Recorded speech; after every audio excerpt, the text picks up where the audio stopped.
Ito na guys, magtanim kami ng ampalaya.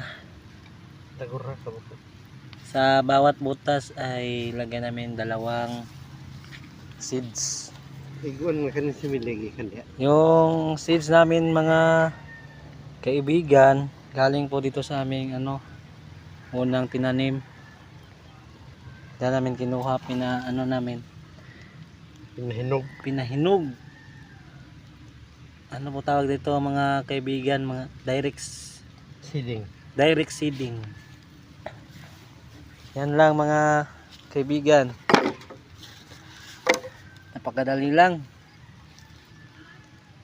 Yun o.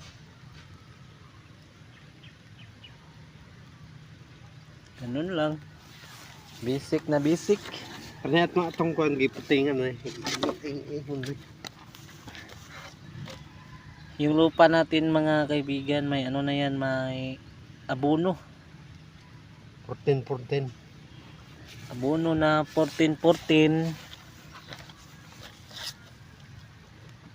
Yun lang. Kina mo na mo style din eh. Sa Ganito po yung namin, estilo sa pagtanim ng ampalaya. Paraan. Yung mga paraan namin. Ganyan lang kadali. Wala gasto kay ang similya ko naman. Wala nang gastos daw kasi yung similya galing po sa unang tinanim namin.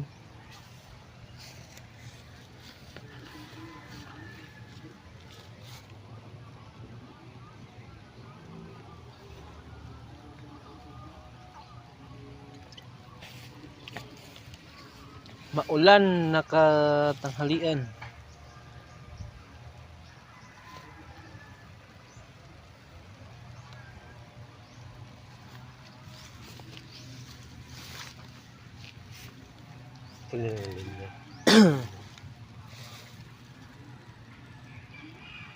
Napakadali lang.